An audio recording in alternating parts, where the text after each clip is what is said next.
Today discuss about lecture number 24. विद्यार्थी मित्रांनो, आज आपण लेक्चर नंबर 24 मध्ये डेरिव्हेटिव्ह ऑफ पॅरामेट्रिक फंक्शन या कन्सेप्टचा अभ्यास करत आहे. हा पॅरामेट्रिक शब्द आपण याच्या अगोदर ऐकलेला आहे.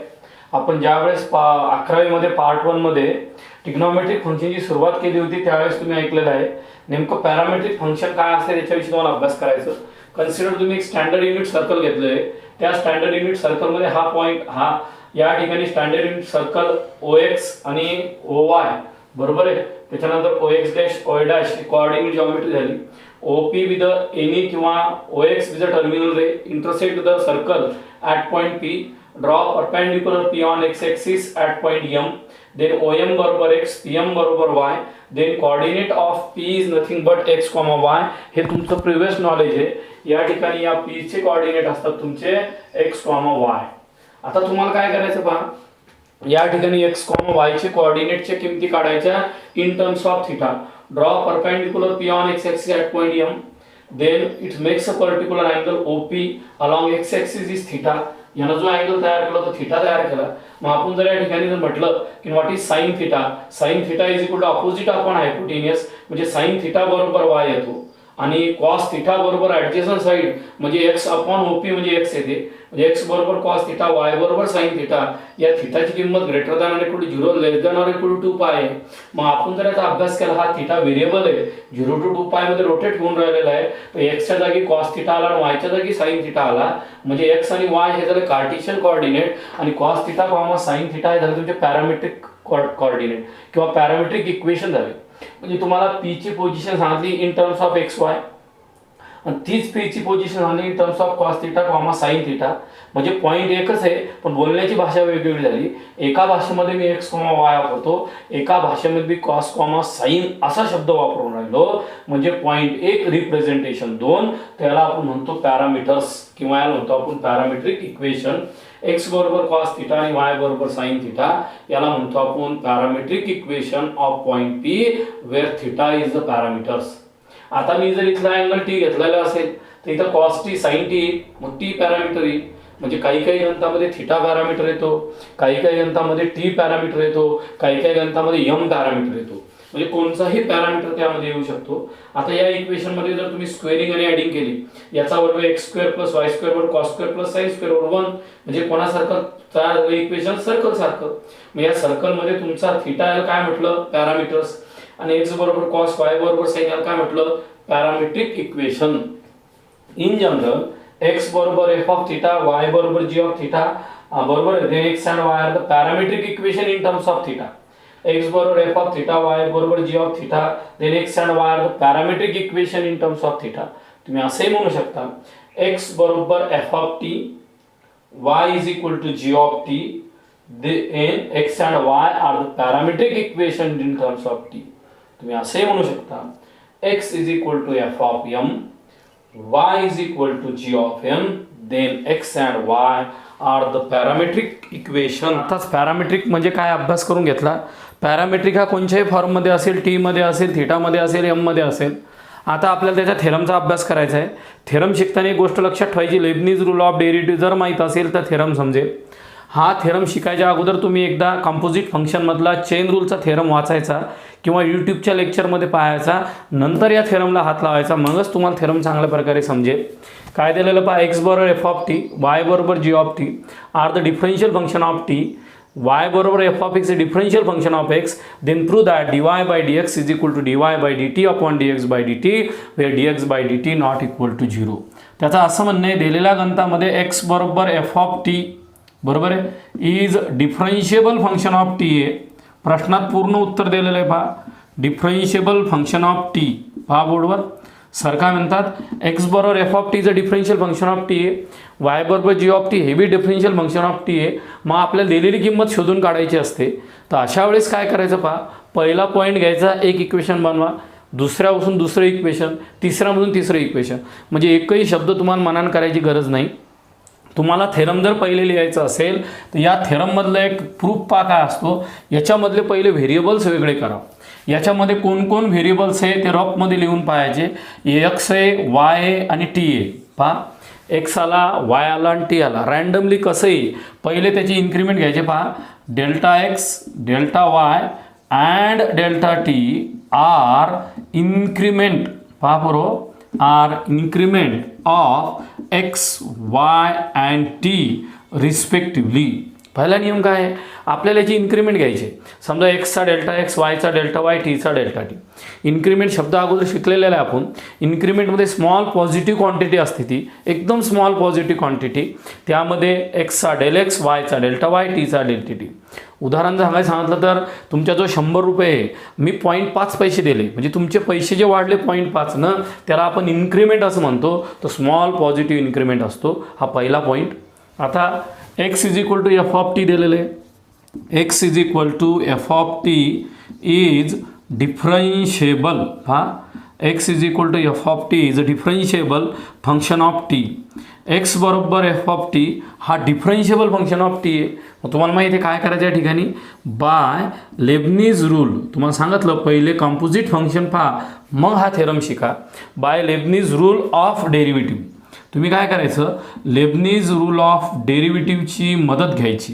काय असते पहा, d x by d t is equal to limit del t tends to 0 del x by del t, equation number 1. आता ज्या मुलांना लेबनीज माहीत नाही त्यांना लय अवघड जाते, काय बोलून राहिले सर. पण ज्यांना लेबनीज माहीत आहे, मागचा अभ्यास आहे, त्याला ताबडतोब समजते. By Leibniz rule of derivative d x by d t is equal to limit del t tends to 0 del x by del t. त्याच्यानंतर कोण आलं पहा, वाय बरोबर f of x is differentiable. पहा सर काय म्हटले, is differentiable function of t. एकही शब्द सरांनी तुमच्या मनाने घेतला नाही. इथं वाय बरोबर f of is a differential function of t म्हणतात. डबल तोच शब्द येतो by Leibniz rule of derivative. मित्रांनो काय म्हटले सर, लेबनीज रूल ऑफ डेरिव्हेटिव्हच्या मदतीनं. काय असेल लेबनीज रूल ऑफ डेरिव्हेटिव्हच्या मदतीनं, d y by d t is equal to limit del t tends to 0 del y by del t, equation number 2. Basic concept एकदम चांगले स्ट्रॉंग पाहिजे मुलांच्या आपल्या. म्हणजे त्या ठिकाणी लेबनीज रूल ह्या गोष्टी माहीत असल्या, थेरम सोपा होतो, समजतो. नाही तर सगळा डोक्यावरून चालल्या जातो. बरोबर आहे. हे दुसरं इक्वेशन तयार झालं. आता काय दिलेलं आहे पहा, त्यांना असं म्हटलेलं आहे बट एक्स बरोबर एफ ऑफ टी आहे, वाय बरोबर जी ऑफ टी आहे, अँड इथं काय दिलेलं आहे, वाय बरोबर f of x is differentiable function. काय म्हणतो पहा sir, differentiable function of x. इथं सर म्हणतात डिफरन्शिएबल फंक्शन ऑफ एक्स आहे. वाय बरोबर f of x is differentiable function of x आलं. मग सर काय म्हणतात पहा, देन बाय लेबनीज रूल. कोणचा रूल मित्रांनो, Lebanese rule of derivative. Leibniz rule of derivative असं म्हणणं आहे, d y by d x बरोबर limit del x tends to 0 del y by del x, equation number 3. म्हणजे तुमच्या थेरममध्ये पहिल्या पॉईंटवरून पहिलं इक्वेशन लेबनीजच्या मदतीनं, दुसऱ्या पॉईंटवरून दुसरं इक्वेशन लेबनीजच्या मदतीनं, तिसऱ्यावरून तिसरं इक्वेशन. आता पहा, RHS of equation 3, equation 2, equation 1 is exist. RHS of equation 3 is exist, बरोबर आहे, and finite. Exist and finite. त्याचं म्हणणं काय, RHS of equation 3 exist and finite. म्हणजे तुमचा RHS इक्वेशन 3, 2 किंवा 1 हे प्रेझेंटच आहे आणि फायनाईट आहे. कारण आपण वाय हे एक्सचं डिफरन्शियल फंक्शन असते, वायचा डेरिव्हेटिव्ह काढू शकतो. म्हणून RHS of equation 3 is exist and finite. Also पहा, del t tends to 0 and del x tends to 0 both are same. पहा मित्रांनो सर काय म्हणतात, सरांचं असं म्हणणं आहे डेल टी टेन्स टू 0 आणि del x tends to 0 both are same. ह्या दोन्ही क्वांटिटी माझ्या सारख्या आहे असं म्हणतो. कारण पहा, एक्स बरोबर एफ ऑफ टी आहे, मग त्यावेळेस डेल टी टेन्स टू 0 आहे.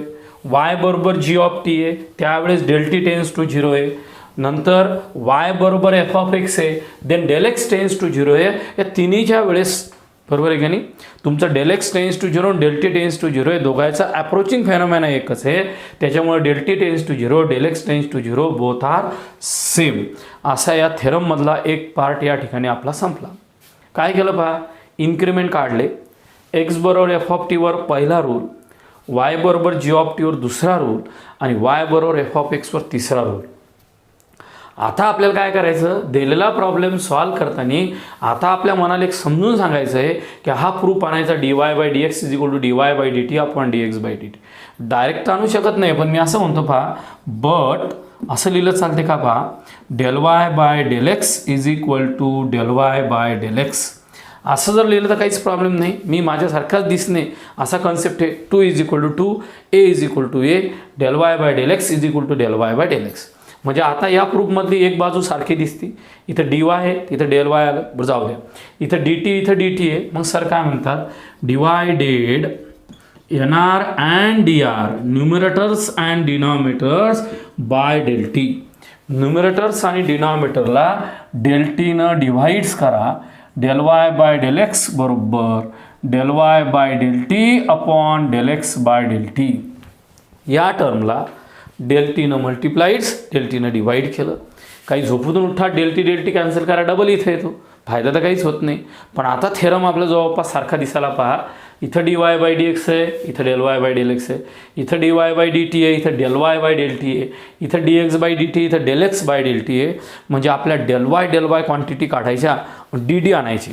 आपल्याला काय करायचं, डेल वाय टर्म रिमूव्हल करायचं आणि डी डी आणायचं. ही आणायची ताकद कोणात आहे, लिमिटमध्ये. कोणामध्ये ताकद ही लिमिट. म्हणजे सारखा म्हणतात पहा, टेकिंग पहा मित्रांनो, limit del x tends to zero to both side.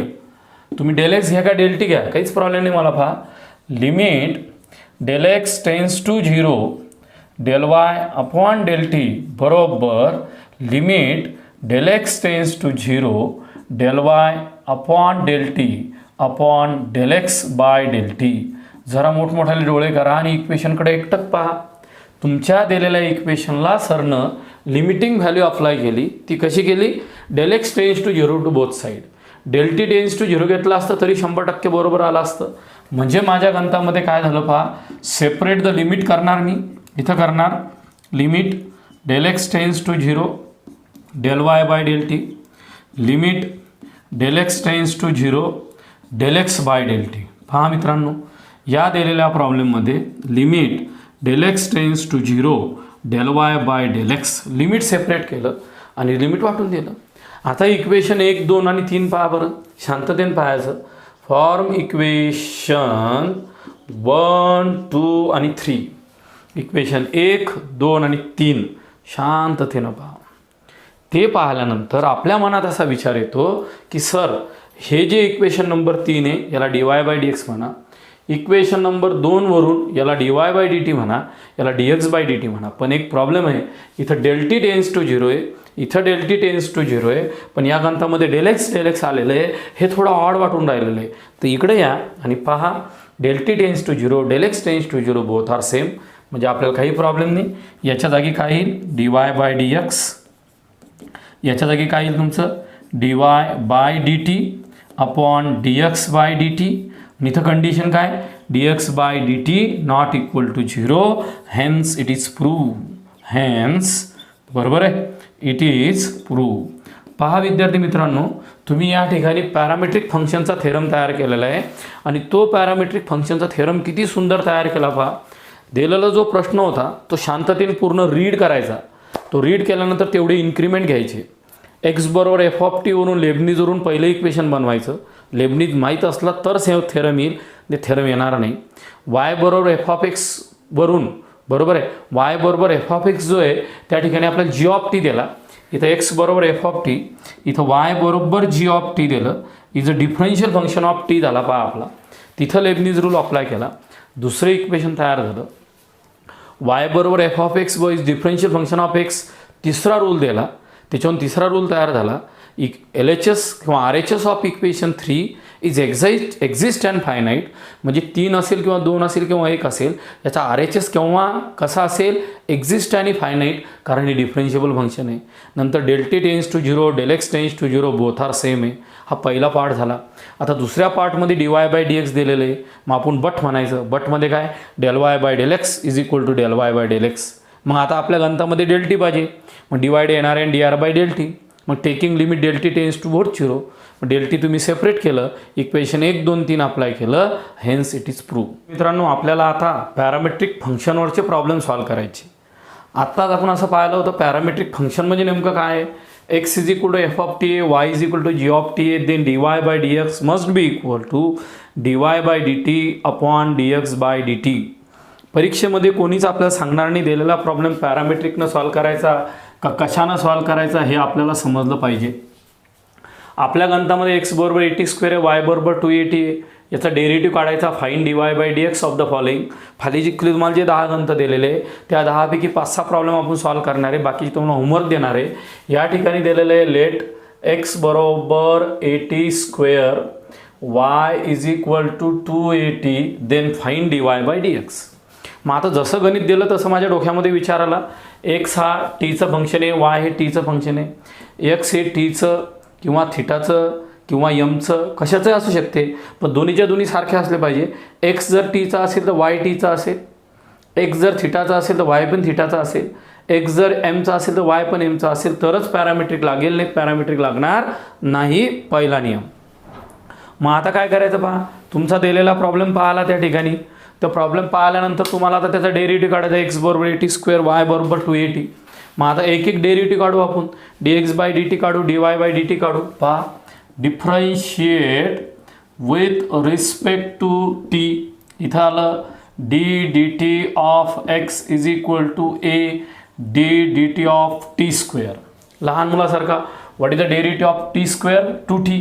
याचं उत्तर आलं 280, म्हणजे the value of dx/dt must be equal to 280. Equation number 1. वायला घ्या, y is equal to 280 differentiate with respect to t. काय आलं तुमचं, dy/dt is equal to 2a into d/dt of t. हा 2a जसाच्या तसा, इक्वेशन नंबर 2. म्हणजेच काय केलं पहा, मी जर माझा थेरममध्ये हे गणित विचारलेलं असेल तर या गणिताला 1च मार्क असेल, सेपरेटमध्ये विचारलं असेल तर 2 मार्क असतील. ही गोष्ट लक्षात ठेवायची. x बरोबर dx/dt 280 आला, dy/dt ट्वाइस आला. आता कोणाची किंमत काढायची, dy/dx. कोणाची मदत घेऊन, dy/dt dx/dt. dy/dt आणि dx/dt ला एकत्र बांधण्याची ताकद कोणात आहे, पॅरामेट्रिक फंक्शनमध्ये, बाय पॅरामेट्रिक फंक्शन. काय बाळांनो, पॅरामेट्रिक फंक्शनच्या मदतीनं. काय असेल, dy/dx must be equal to dy/dt upon dx/dt. What is the actual value of dy/dt? dy/dt is nothing but twice a. What is the value of dx/dt is nothing but 280. 2a कटला, the value of dy/dx must be equal to 1/t. पहा, थेरममध्ये जर विचारलेलं असेल, theorem 3 मार्काचं, हे गणित 1 मार्काचं, 3 आणि 4. सेपरेटमध्ये विचारला असेल तर 2 मार्काचा. एक्सचा डेरिव्हेटिव्ह dx/dt, वायचा डेरिव्हेटिव्ह dy/dt. पॅरामेट्रिकचं नाव घ्यायचं, किंमत लिहायची, रिक्वायर्ड आन्सर. सेम प्रॉब्लेम पहा, x is equal to a(t⁴), y बरोबर 2a(t²). याचा बी आपल्याला dy/dx काढायचा. 1 ते 10 गणितं आपण लिस्टमध्ये घेतलेले. सर्वच्या सर्व गणितामध्ये थिटा किंवा टी किंवा यम पॅरामीटर असेल, कुठेही काही टेन्शन घ्यायचं नाही. दिलेलं गणित पहा, इथं dx/dt काढा, differentiate with respect to t. आपल्याला जर पॅरामेट्रिक लावायचं असेल dx/dt dy/dt काढा, मागं पुढं काढलंच चालते. काही पोरं पहिले dy/dt काढतात, नंतर dx/dt काढतात. तुम्हाला जसं काढता येईल तसं. पहा, इथं येईल d/dt of x is equal to a d/dt of t⁴. इथं कोण आलं पहा, a इंटू 4t⁵. पहा बरोबर, t⁴ 4t⁵, कारण की dt/dt असल्यामुळे त्याचा डेरिव्हेटिव्ह 1 येतो. दुसरा आला तुमचा y is equal to 2at square. इथं आलं तुमचं dy/dt बरोबर 2a ddt of t square. What is the derivative of t square? 2t. इथं आलं तुमचं 2a इंटू 2t बरोबर आहे. म्हणजेच तुमचा कोण आला पहा, dy/dt must be equal to 4at. तुमचा dx/dt तयार झाला, dy/dt तयार झाला. घ्या तुम्ही पॅरामेट्रिक फंक्शनचं नाव बाय पॅरामेट्रिक फंक्शन. का असेल रे?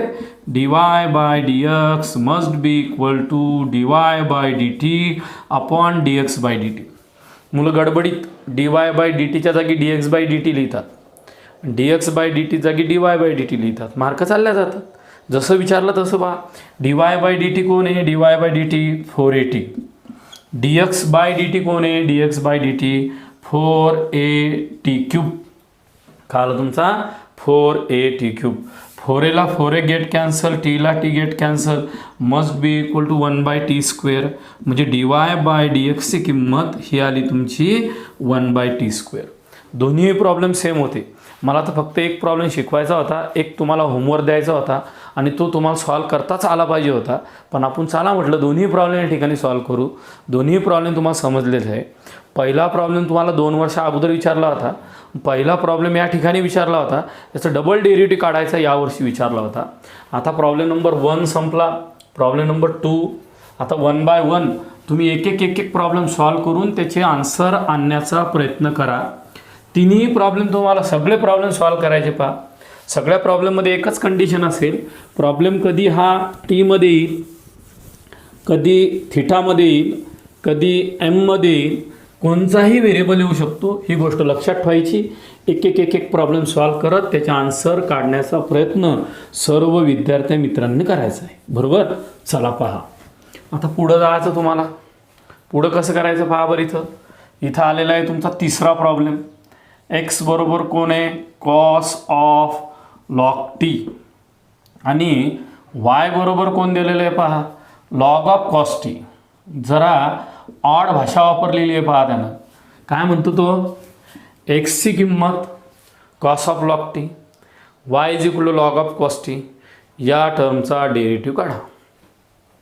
शांततेनं 1 बाय 1 स्टेप करायची. एक्स घेतला, त्याचं उत्तर आलं तुमचं कॉस ऑफ लॉग टी. उत्तर म्हणजे प्रश्न.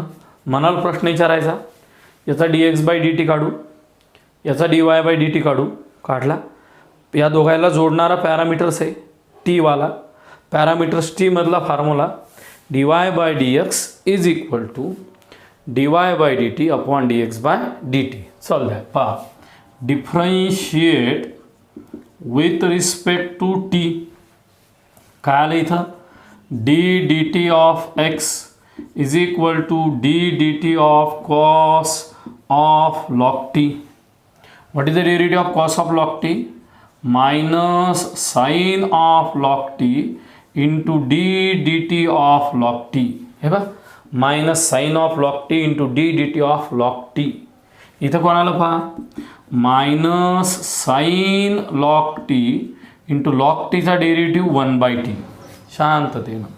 म्हणजे दिलेल्या प्रॉब्लेममध्ये dx/dtचं उत्तर minus sign log t upon T आलं. सरळ डेरिव्हेटिव्ह काढला, नवीन काहीच नाही. पहिले फॉर्म्युले जर चांगले वाचले ना, शिकण्याची गरज पडत नाही. पॅरामीटरमध्ये नवीन फक्त फॉर्म्युला आहे, बाकी सगळं जुनं आहे. पहिलं झालं. वाय घ्या. वाय इज इक्वल टू कोण आहे? Log of cos T.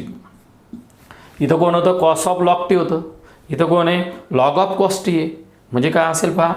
Differentiate with respect to t dy/dt is equal to ddt of log of cos t. सरळ फॉर्म्युला. लॉगच्या पुढे जी क्वांटिटी येईल ती अपॉनमध्ये जाईल. 1 अपॉन कॉस टी. कॉस टीचा डेरिव्हेटिव्ह किती आला? Minus sine T.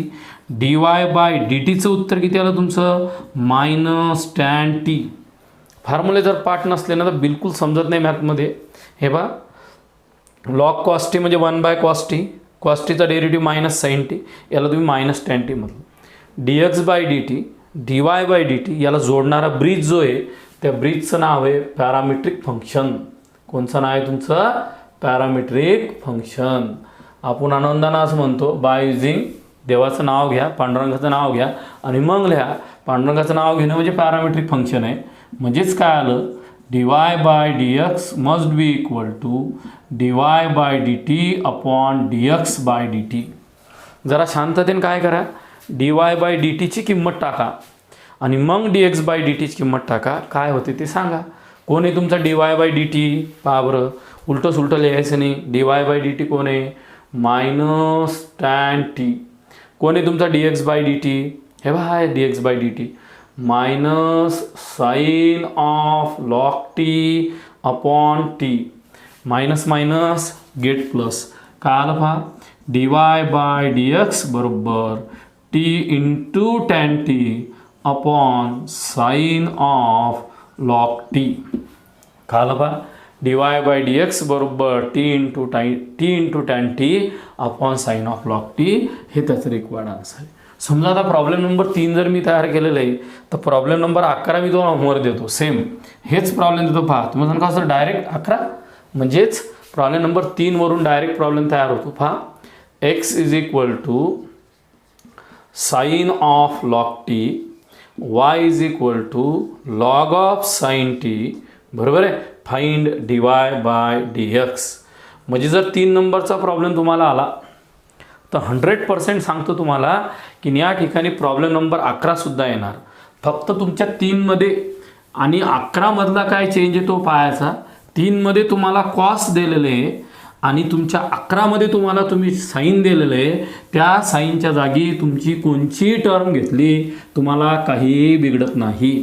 कोणची आणि कशी टर्म घ्या तुम्हाला प्रॉब्लेम सॉल्व्ह केला जातो. अशा प्रकारे प्रॉब्लेम नंबर 3, प्रॉब्लेम नंबर 11 तुम्ही क्लिअर केला. आता प्रॉब्लेम नंबर 4 मध्ये सुद्धा थिटाच पॅरामीटर्स आहे.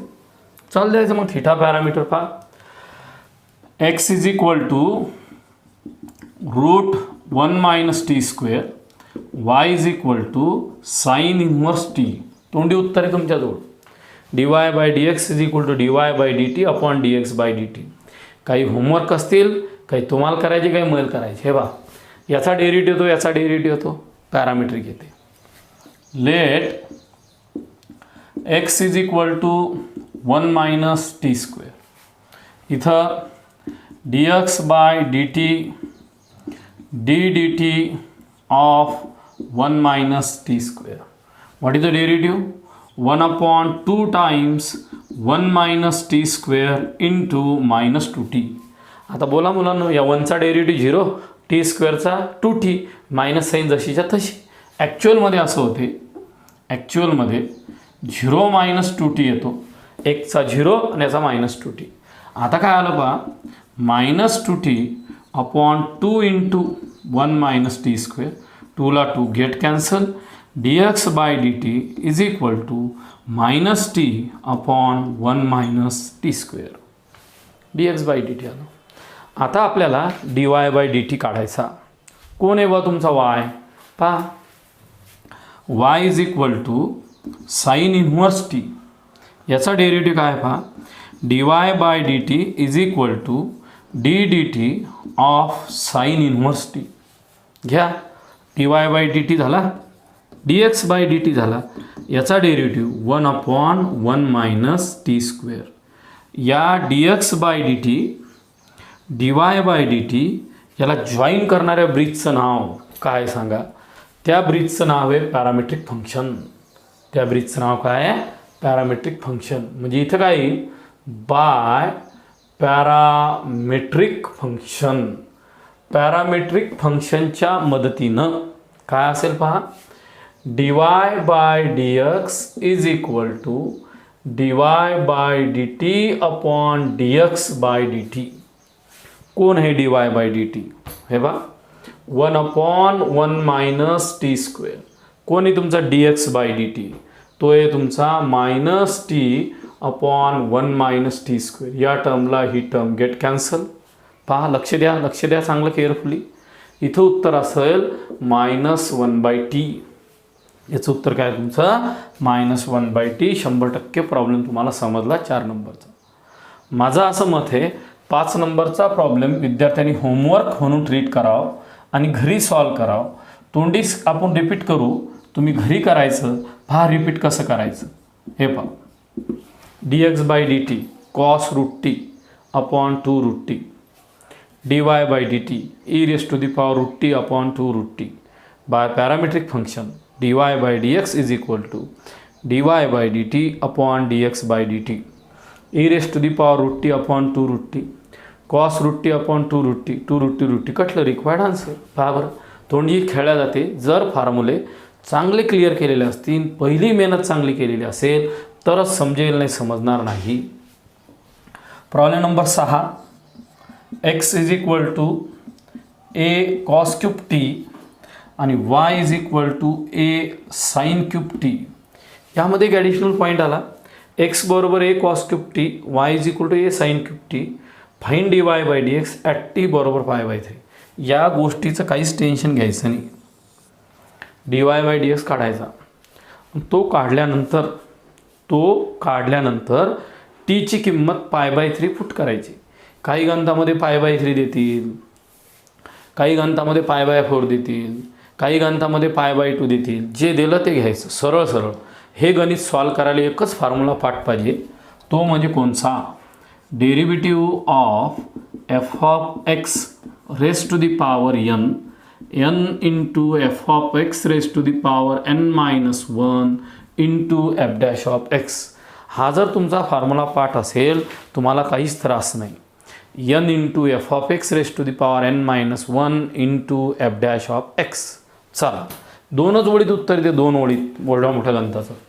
Differentiate with respect to t dx by dt is equal to a d dt of cos cube t. एका ओळीत उत्तर लिहितो मी. a जसाच्या तसा 3 टाइम्स cos स्क्वेअर t. हे बघ, n एफ ऑफ एक्सच्या डोक्यावर n-1, 3 मधून 1 वजा गेला 2 आणि cos टीचा डेरिव्हेटिव्ह मायनस साइन टी. हा आला dx बाय dt एका ओळीत.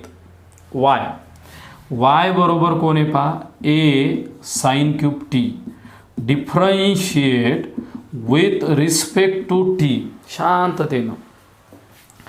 dy bye dt is equal to a d dt of sine cube t. काय म्हटलं sir? d dt of sine cube t. काय उत्तर असेल पहा, इथं असेल a 3 times sine square t, same to same, आणि साइन टीचा डेरिव्हेटिव्ह असेल कॉस टी. झालं. dx बाय dt आला, dy बाय dt आला. पांडुरंगाचं नाव घ्या. बाय पॅरामेट्रिक फंक्शन एका ओळीत dy बाय dx बरोबर dy bye dt upon dx bye dt. कोण आहे तुमचा dy bye dt? 3a sine square t cos t. कोण आहे तुमचा dx bye dt? -3a cos square t into sine t. 3a एक साइन एक cos. शांतता. 3a cos sine. इथं राहिलं तुमचं minus sine t upon cos t बरोबर मायनस टॅन टी. बरोबर किती आलं तुमचं? Minus tan t. आतापर्यंत आपल्या गणिताला फक्त dy बाय dx काढायचं विचारलं होतं. आता ते काय म्हटलं, fine dy by dx at t बरोबर पाय बाय 3. फक्त आता आपल्याला टीची किंमत पाय बाय 3 त्या ॲरोच्या जागी पुट करायची. ॲरोवर लक्ष द्या. पहा, बट टी बरोबर पाय बाय 3 मनानं घेऊच नका. तिथं पहा तुमच्या गणितामध्ये काय दिलं आहे, गणितामध्ये 6 मध्ये इथं आलं dy by dx is equal to minus tan pi by 3 बरोबर मायनस रूट 3. जर टीची किंमत तुम्हाला पाय बाय 6 दिलेली असती तर 1/3 आलं असतं, -1/√3. पाय बाय 4 दिली असती तर तुम्हाला त्या गणितामध्ये -1 उत्तर आलं असतं. म्हणजे तुम्हाला हे गणित अशा पद्धतीनं सुद्धा होमवर्क करू शकता. म्हणजे तुम्हाला प्रॉब्लेम नंबर 4, 5 आणि 6 आणि यामध्येच तुम्हाला होमवर्क दिलं, होमवर्क नंबर 12, ज्यामध्ये x बरोबर a क्यूब, y बरोबर a sine cube t, find dy by dx at t बरोबर पाय बाय 4. पहा, 12 नंबरच्या होमवर्कमध्ये काय दिलेलं आहे, टीची किंमत जर π/4 टाकली तर त्या गणिताचं येणारं रिक्वायर्ड आन्सर हे तुमचं काय येणार -1. जर तुम्ही त्या गणितामध्ये π/6 टाकलं त्याचं उत्तर येणार -1/√3. जर त्याचं उत्तर तुम्ही π/3 टाकलं त्याचं उत्तर आलं -√3. असे एका प्रॉब्लेमहून भरपूर प्रॉब्लेम तुम्ही सॉल्व्ह करू शकता. आता आपले जेवढे 10 प्रॉब्लेममधले प्रॉब्लेम बाकी आहे ते प्रॉब्लेम मी तुम्हाला होमवर्क देणार, ते तुम्हाला शांततेने करायची. फक्त हर एक प्रॉब्लेमची मी तुम्हाला हिंट सांगणार, मी सॉल्व्ह करणारच नाही. पहा 7 नंबरचा प्रॉब्लेम दिला. 7मध्ये x बरोबर दिला तुमचा 2 cos t plus cos 2t आणि y बरोबर या ठिकाणी दिला 2 sin t minus sin 2t. बिलकुल लहान मुलासारखा dx/dt काढायचा, dy/dt काढायचा, पॅरामेट्रिक घ्यायचा आणि सॉल्व करायचा. किती सिंपल आहे पहा बरं. इथं आलं dx/dt, होमवर्क हे बाळा आहे. हे आलं तुमचं -2 sin t minus sin 2t into 2 झाला डेरिव्हेटिव्ह. इथं कोण आलं dy/dt बरोबर 2 cos t minus 2 cos 2t minus 2 cos 2t. साईनवर लक्ष द्या नाहीत गणित चुकू शकते. याचा डेरिव्हेटिव्ह याचा डेरिव्हेटिव्ह. आता सरळ पॅरामेट्रिक फंक्शनची मदत घ्यायची. पॅरामेट्रिकमध्ये dy/dx is equal to dy/dt upon dx/dt. Homework द्यायचं मी सांगून राहिलो पूर्ण तुम्हाला सॉल्व करायचं. इथं 2 cos t minus 2 cos 2t upon -2 sin t minus sin 2t. शेवटची स्टेप पहा. तुम्हालाच करायचं होतं पण म्हटलं जाऊ द्या वर्क करू पोरायला. 2 common cos t minus cos 2t upon -2 common sin t plus sin 2t. पहा मायनस साईन कॉमन काढल्यावर काय झालं, इथं राहिलं cos t minus cos 2t, इथं प्लस राहिलं, हे हे कटलं. आता जिथं t आहे त्या टीच्या जागी जे विचारलं ते लिहा. टीच्या जागी π/4 घ्या. टीच्या जागी काय घ्या π/4. इथे येईल तुमचं cos π/4. इथं cos 2 इंटू π/4 म्हणजे 90 डिग्री येईल. 90 डिग्री 0 येईल. याचं उत्तर 1/√2 येईल. इथं तुमचं उत्तर 1/√2 येईल. इथं तुमचं sin 90 येईल. इथं 1 येईल. म्हणजे इथं 1/√2 मायनस 0. इथं 1/√2 प्लस 1 एवढं येईल. पहा इथं सरळ सरळ मायनस साईन येईल. इथं येईल तुमचं 1/√2 मायनस 0 आणि खाली येईल तुमचं 1/√2 प्लस 1. याला सॉल्व केलं की दिलेला प्रॉब्लेमचं रिक्वायर्ड आन्सर तुम्हाला भेटते. एवढं सिम्पल आणि साधं गणित आहे. 7मध्ये होमवर्क केलं. 8मध्ये सुद्धा तुम्हाला होमवर्क करायचं. x बरोबर 3 cos t minus 2 cos cube t आहे sorry minus 2 cos cube t आणि y बरोबर किती आलं पहा 3 sin t minus 2 sin cube t. होमवर्कमध्ये फक्त एक हिंट सांगतो तुम्हाला. इथं dx/dt ची किंमत आली -3 sin t minus 2 into 3 cos square t into minus sin t. म्हणजे हेच गणित आपण आत्ता सॉल्व केलं थोड्या वेळा अगोदर. हे बघ हा cos क्यूब हा sin क्यूब तोच पुढं आलेला आहे. त्याच्यामुळं नंबर 8 हे होमवर्क करणार. जे उत्तर येईल त्या उत्तरात फक्त dy/dxच काढा, बाकी काढू नका. प्रॉब्लेम 9 होमवर्क करा. प्रॉब्लेम नंबर 10 एक मिनटं पहा. 10 x is equal to a cot theta y is equal to b cosec theta. आतापर्यंत जेवढे प्रॉब्लेम होते तेवढ्या प्रॉब्लेममध्ये व्हेरिएबल हा टी आला. आताच्या प्रॉब्लेममध्ये थीटा व्हेरिएबल आला. कशाला काय घाबरायचं तुमचं. पहा सरळ सरळ तुम्ही काय करणार dx/d थीटा बरोबर -a कोसेक स्क्वेअर थीटा घेणार आणि y जो आहे y या yला तुम्ही dy/d थीटा बरोबर -b cosec theta into cot theta घेणार. झाला सरळ डेरिव्हेटिव्ह. फास्टमध्ये सांगायला तुम्हाला करायचं फक्त टीच्या जागी थीटा लिहिलं गणित आलं. इथं dy/dx आला तुमचा, त्यामध्ये आला -b cosec theta into cot theta upon इथं आला आहे तुमचा -a कोसेक स्क्वेअर थीटा. एका कोसेकला एक कोसेक कटला, minus minus get plus b by a cot theta upon cosec theta. इथं बी बाय ए कॉट म्हणजे कॉस बाय साईन आणि कोसेक म्हणजेच 1 बाय कोसेक म्हणजे साईन, ज्याचं उत्तर आलं b by a cos theta. गडबडीत सांगण्याच्या मागचं कारण एकच होतं, हे फक्त तुम्हाला थिटा दिला, टीच्या जागी थिटा दिला तर काय बदल होत होतं पाहायचं. या ठिकाणी अशा प्रकारे पॅरामेट्रिक फंक्शनचा थेरम आणि 10 एक्झाम्पल्स सिक्वेन्स दिले तुमचे. ते 10 एक्झाम्पल तुम्ही लिहून पहा. डिफिकल्टी असेल तर कॉमेंट्स बॉक्समध्ये टाका. So stop here. थँक्यू.